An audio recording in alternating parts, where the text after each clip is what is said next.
Alright guys, how you doing? Welcome back to another video on Talk Sutty. UFC Fight Night Eon versus MERAB. I'm going to call him MERAB because I don't want to botch his second name. Very good fight in the main event, but before we get onto the main event, we're going to be talking about a few of the other fights on the card. We're going to start with Said Nurmagomedov versus Jonathan Martinez, where Nurmagomedov, Said, he got beat by decision over 3 rounds. Jonathan Martinez takes the dub.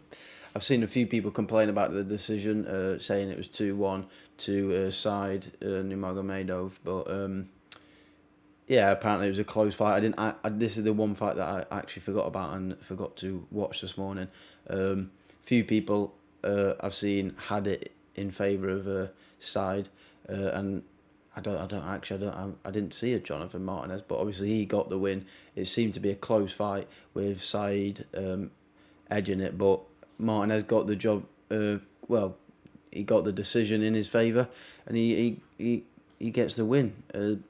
A loss for Nurmagomedov. Get back in there, and maybe they might run it back. I don't know, but just from some of the stats, Nurmagomedov had 101. Total strikes. Martinez had 78 with a 81.3% strike accuracy. Nurmagomedov with a 75.4, so slightly lower.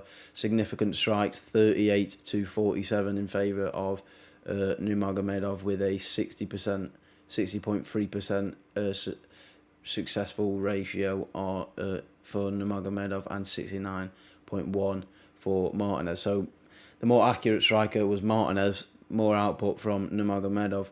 Takedowns in favour of Nurmagomedov with 3 out of 9 successful takedowns, 33.3% takedown, and then 0 for 1 on Martinez's side. 2 submission attempts to 1 also in favour of Nurmagomedov. So if you're just going off stats, you would have thought Nurmagomedov won, but obviously it's not. That's not how UFC, MMA works. It's not how any fighting sport works. It's not just stats. But I have heard that Nurmagomedov, obviously I've seen the word robbery, but that gets thrown out all the time. But I have seen that he probably should have won, and hey, it is what it is. Just get back on the horse and get back to it. The fights that I did watch were, the last 3 were Peter Yan, Volkov, and the Ryan Spann fight. We're going to talk about the Spann fight. He fought Nikita Krylov. He got submitted in the first round. Ryan Spann submitted. A good performance from Nikita Krylov, actually. They were on the feet for a bit. They were standing. You could see Ryan Spann got power, but so's Krylov. And it went to the ground, and Krylov made Spann tap. There was a few wrestling exchanges, and then he got the tap and he got the job done, and a good first round submission for him, and it's a good win. Ryan Spann got to get back to it. Obviously, he had a good win against Dominic Reyes in his fight before this, but he's just been beat there. It was at catch weight apparently. I didn't know that either. That's what it says on here. But yeah, Krylov gets it done, and he'll probably be fighting.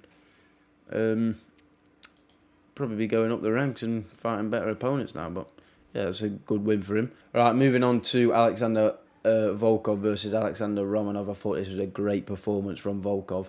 Just completely dominated him, and even if you look at the stats here, 27 strikes to 0 for Romanov, 12 to 0, and well, apparently Romanov went for 5 takedowns, but all non-successful, and Volkov eventually he stuffed the takedown, and he got onto his back, and he just started pounding him, and he was landing some great strikes, and he finished him just while he was on his back. Romanov was covering up, and he was just pounding him away, and he gets the TKO in round 1, 2 minutes and 16 seconds into round 1. So very, very impressive from him, and I was surprised because I thought Romanov was going to come in here and do the business and get the job done, but Volkov has done very well there. Very good performance from him, and reasserting himself back in with the heavyweights. Obviously, I think when he steps it up again, I think he might get beat, but fair dues, Romanov got to go back to the drawing board and reassess things, because I thought he looked very,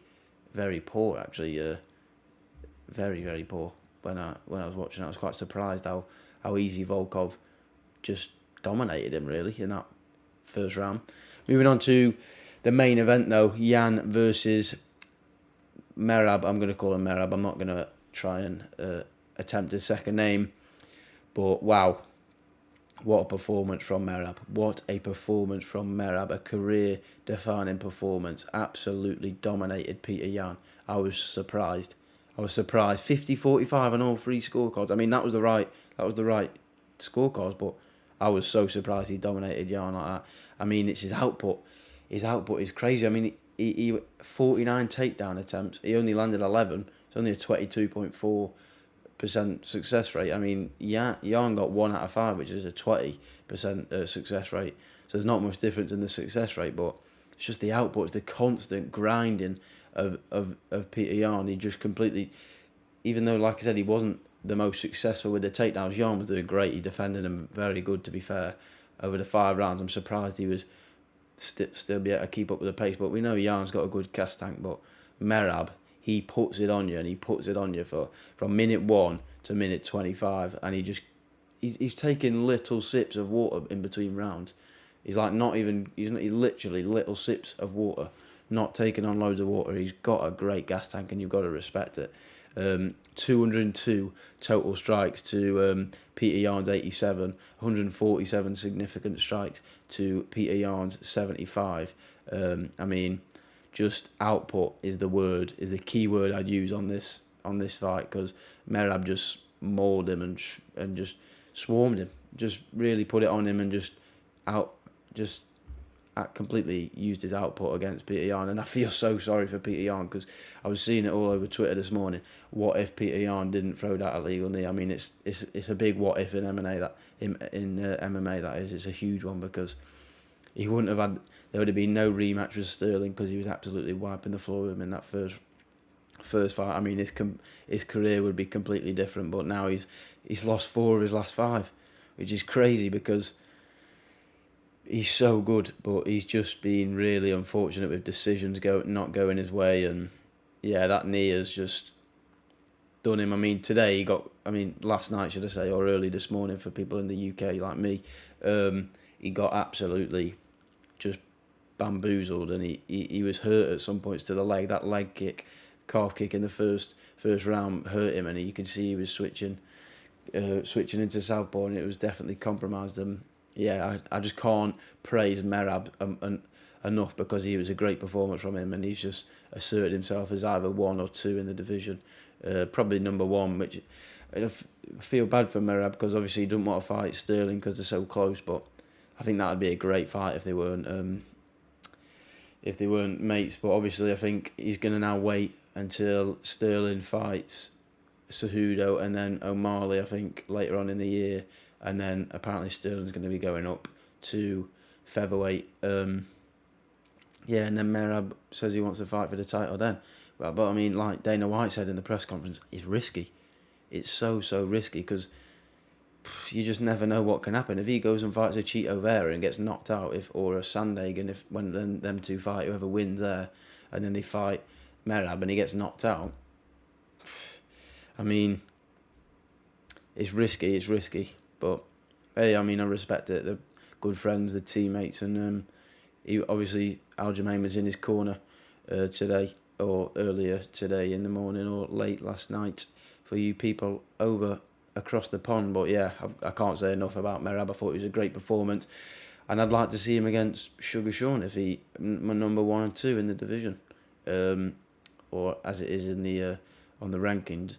Yeah, they might as well do that before Sean fights for the end of the year. But I think Sean will wait, and I think MERAB will wait, so I don't think we'll see that fight. So yeah, it'd be interesting to see what MERAB does. On Peter, on the other hand, I don't know what he does, because he was talking about leaving the UFC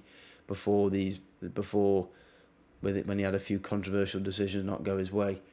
Now he's just been absolutely dominated. I don't know what he's going to do, and I just feel sorry for him. But yeah, it is what it is.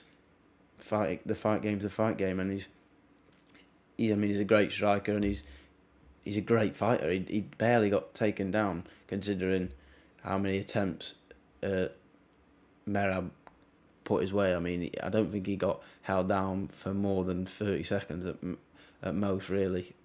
Like, obviously he had about 7 minutes of control time, but at each time he was taken down, I mean, he was getting straight back up most of the time. So you got to respect it. He's a great fighter, and he's just got to see. I don't know who he fight. He might fight the winner of Cheeto Corey, or the loser of that. I don't know.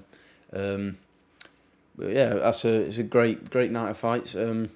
A special mention I want to say to where is he? Davy Grant. What a performance!